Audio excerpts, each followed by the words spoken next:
to my channel. Today I'm going to be sharing with you all the 7 steps I took to optimize my wardrobe just in time for fall. If you watched my fall prep video, you know that this project was on my to-do list for August. But if you've been following me for quite some time, you may already remember that this project has actually been on my project planning to-do list for about 2 years.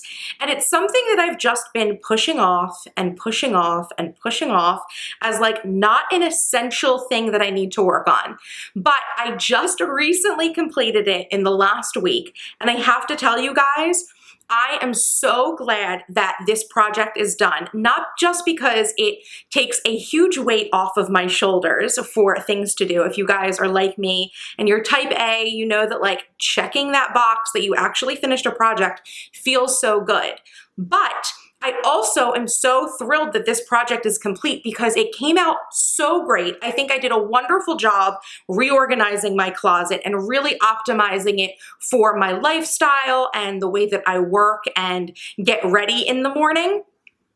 And it's actually now, for like the last week that I've been using it, it has been taking me, like no joke, 2 minutes to get ready in the morning because my clothing is really at this point in my wardrobe where I have enough variety so that I have choice, but I'm not being paralyzed by that choice in the morning. So I'm easily able to quickly pick up a shirt and a pair of pants and, you know, my shoes and whatever other accessories I want, and bing, bang, boom, I am ready to get to work for the day. So it has been such a productivity to boost for me already. So if you're someone who wants to get ready for fall, or if it's a different season coming up, if you're watching this in the future at some point, and it's maybe spring coming up or summer coming up, and you just feel like you have this weight from your wardrobe that's causing you to waste time in the morning, it's giving you anxiety about picking out clothes, you don't feel inspired by your wardrobe, or you feel like there's so many pieces that don't fit or don't work well together, then I think that this is a great project to undertake any time of the year because I personally have experienced so many benefits and it's only been a week. So I can only imagine how much more this is going to simplify my life in the future. So I want to share with you guys today the 7 steps that I took to optimize my wardrobe for productivity. Okay, so step number 1 was I researched this process of reorganizing my closet, okay? So I think when it comes to any project, not just this one, any project you undertake, the first step should always be researching the task that you are going to complete if it's something you've never done before, right? So I have reorganized my closet before, like taken things out and thrown out things I didn't like, but I've never done it to this extent, especially since I had this new milestone that came up in my life where my husband and I bought our first home, and I actually have,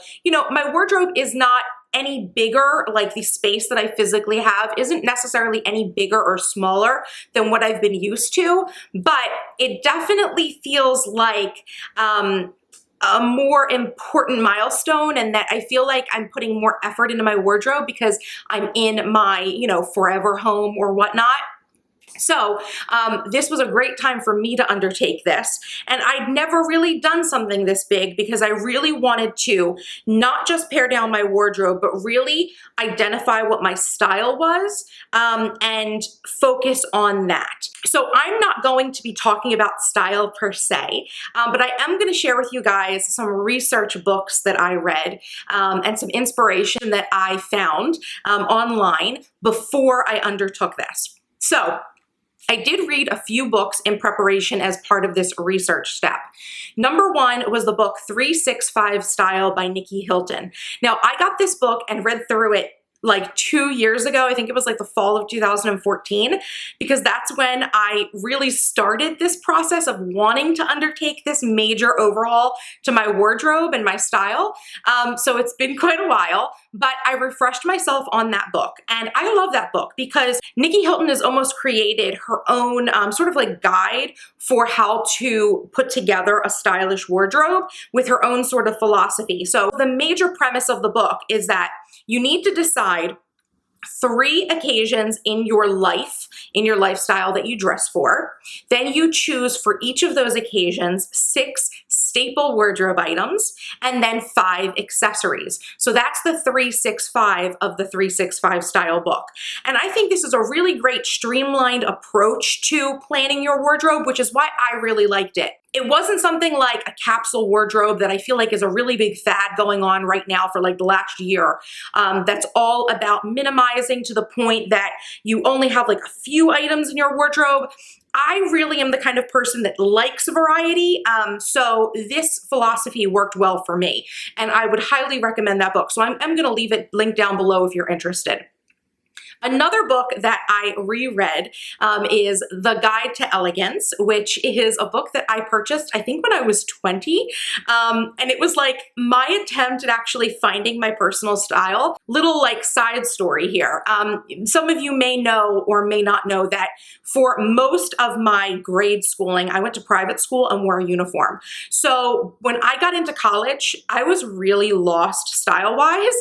So I bought this book and I loved it. It's all about, picking out those sort of timeless classic pieces, really focusing on quality over quantity and fit and, what sorts of pieces go for day and night and things like that. And that book, I think, really encapsulates the philosophy that I was putting forth for my wardrobe, was that I was looking for luxe loungewear. That's what I wanted my wardrobe to represent to me. And that book really is really a good place to start for that. If you're looking for these sort of classic, elegant pieces, that book is great. Could not recommend it highly enough. I will leave it linked down below as well.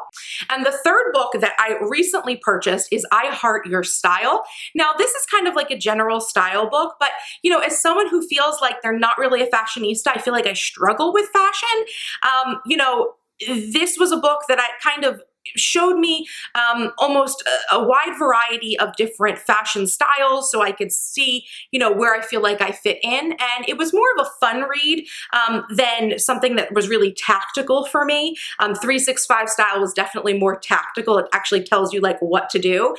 But this one was a little bit more of an inspirational and motivational read, and I enjoyed it. Again, I will leave it linked down below. Now, of course, other than just reading books, I also spent plenty of time online, specifically on Pinterest, sort of pinning and finding inspiration for what I wanted my actual wardrobe to look like in the end, both in terms of what the physical space was going to look like and how I was going to divide the actual physical, wardrobe I had, and also what outfits and pieces and looks I was interested in. So I pinned a whole bunch of things to my style boards over on Pinterest. So I will leave a link to my Pinterest down below if you want to see like the sorts of directions I was going with my clothing. And then on top of that, I really do have to give a little bit of a shout out to Kara at The Champagne Diet. Kara is a blogger and an author that I have been following for a number of years. But earlier this summer, she actually undertook this sort of kind of like wardrobe refresh and really pared down her style. And she wrote a blog post about it on her site and showed a lot of behind the scenes on her Snapchat. And I have to say that that was really a big kick in the butt for me to actually like nail down that I was going to do this, because I loved how her wardrobe turned out. So thank you so much to Kara, and I will leave her link down below as well if you guys want to check out the post and, kind of get a sense of her style and maybe get some inspiration from that as well. Okay, so that was step number 1, okay, for researching. You have to do your research for what you want to do and what you want the end result to look like. So important. Now, step number 2 is a biggie. This one is about setting a date to actually accomplish this wardrobe refresh and planning out a specific amount of time to dedicate to the project. So this is really when things get real. And like I said before, this was a project I was putting off for 2 years. But magically, once I actually went ahead and scheduled the day that I was going to do this and said, this is the chunk of time, like 4 to 6 hours I'm going to spend on this project, it got done. Isn't that crazy how when you plan things and like set aside the time, you magically get them done?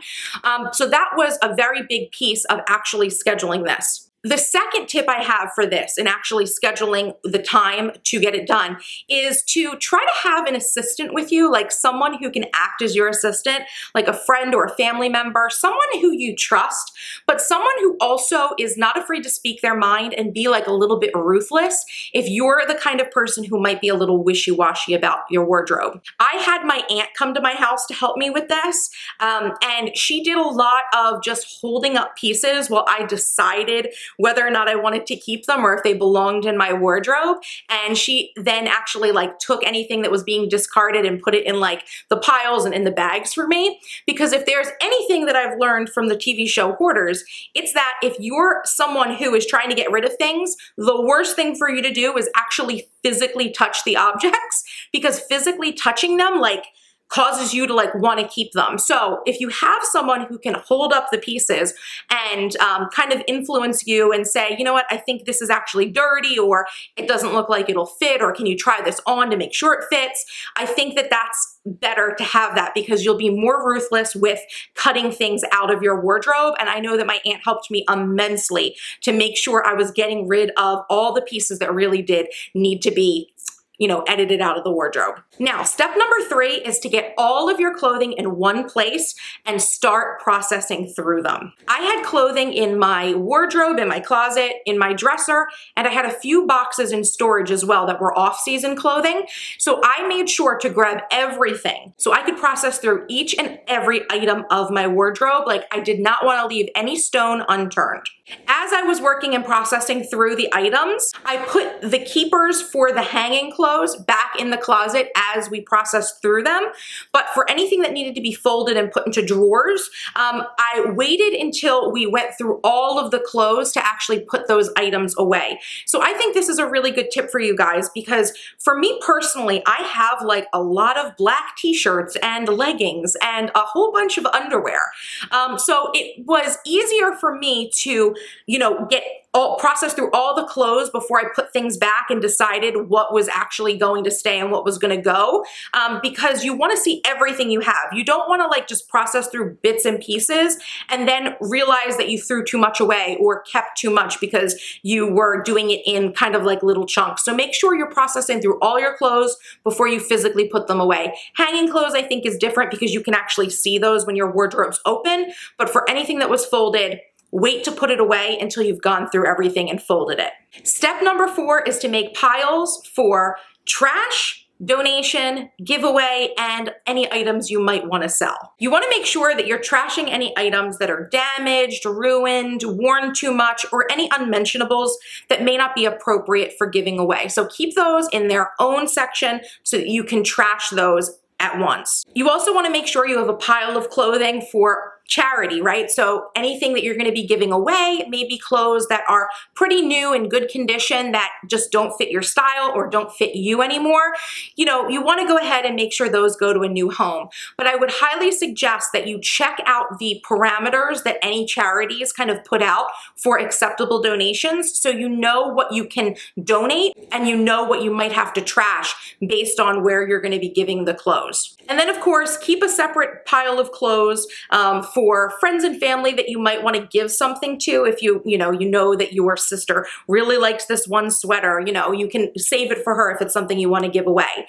Or if you have items that you might want to resell on, you know, online or on eBay, things like that, make sure to keep those separated as well. Now, step number 5, once everything has been processed through, then you have to make sure you put everything back in its proper home. So you're going to want to organize the hanging items in your closet, properly fold and organize any clothing that are going to go into your dresser drawers. If you divide your clothes out by seasons like I do, you want to make sure to go ahead and properly store any off-season clothing. I keep my clothing in 2 seasons, so I have like summer, spring, and then winter, fall. So when I was doing this one, it is still summer and we're going into fall, but I stored any wintry clothes and kept everything in my wardrobe that was applicable for now into the early fall. And then I'll do a wardrobe switch out when it gets colder. Go ahead and bag any trash or donation items separately and make sure you know which is which. And of course, for those items that you're going to give away or sell, I would suggest actually removing them them from your wardrobe area and maybe putting them and storing them in another area of your home, just because I know that for me, I might get like giveaway remorse or seller's remorse. And if I see them near my wardrobe, I might think, ooh, I want to wear that. So I want to like move those somewhere else in my house so I don't feel like grabbing those clothes. Okay, so now we're getting to the fun part. Step number 6 is to style your wardrobe so that it looks inviting. Now, this was personally a really fun thing for me to do. So what I did was, once all my clothes were in my wardrobe, like the closet hanging, I used the empty space on the shelf above and underneath my wardrobe where things were hanging to kind of turn that area into like a little boutique shopping experience. I took any of my like luxury items and their boxes and displayed them so that it kind of looked more inviting and enticing and just made the process of getting dressed in the morning look really chic and made me feel really inspired getting ready.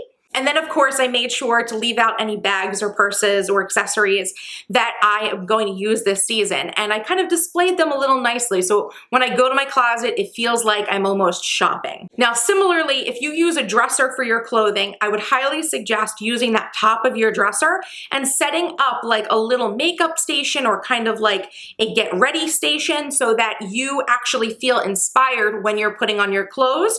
And I think that when everything is neat and tidy and you even have things like styled out on your dressers, I think that it kind of encourages you to continue to keep up on keeping your wardrobe and your closet organized. Okay, and finally, step number 7 is commit to the upkeep. Get into the habit of putting your clothes away immediately, not just throwing them on the floor of your wardrobe. It's a really good habit to get into. Even if you pull something out and you don't wear it, like I used to just throw things on the floor.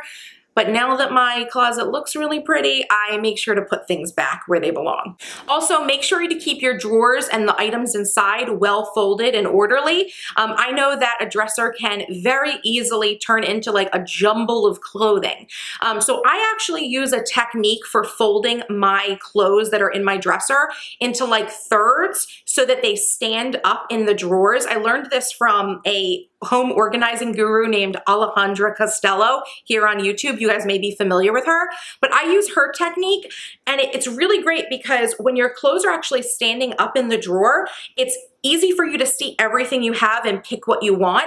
When you are folding, like I feel like normal standard folding and you're putting things one on top of each other, it's hard to see what's underneath. So you have to like lift things up to go grab something that's at the bottom of a pile, and that can easily lead you to a disorganized dresser. So I will leave you the link for how Alejandra puts together her dressers. I think it's super helpful and definitely an easy way to organize your dresser. And of course, you're gonna wanna make sure that you take care of your clothes and keep them rotating, right?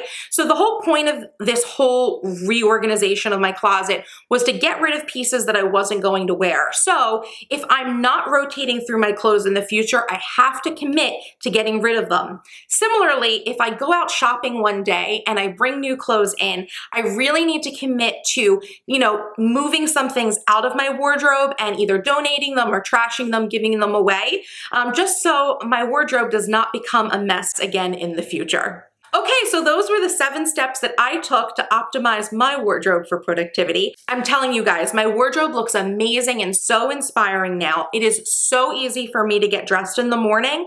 I can just like literally walk to my closet, pick out some clothes, go to my dresser, easily pull out what I'm looking for, and put together an outfit in a snap. So I would highly suggest doing this if you're someone who wastes so much time in their morning routine, getting ready and feeling like you're overwhelmed by your choices. I know that, removing clothes that were like ill-fitting, out of style, that really helped me to lessen the burden when I get ready in the morning, because now I know that 100% of the things that are in my wardrobe, I love and want to wear. So it's an amazing feeling. And I know that you might not think that your wardrobe is going to make you a more productive person, but it definitely does. So I would highly suggest you giving it a try. If you enjoyed this video, please make sure to give it a like. And and leave me any questions down in the comments down below. If you do this, I would love for you to tag me on any photos on Instagram or send me a tweet with some pictures. You can always tag me at MissTrenchcoat on Twitter, Instagram, all over the web. And you can use my hashtag CharmedGTD so I can find all of those pictures and everyone else in the community can see what you're up to and get some inspiration from you as well. And of course, if you are not yet subscribed to my channel, what are you waiting for? Hit that subscribe button for more awesome videos by me. And until next time, bye-bye!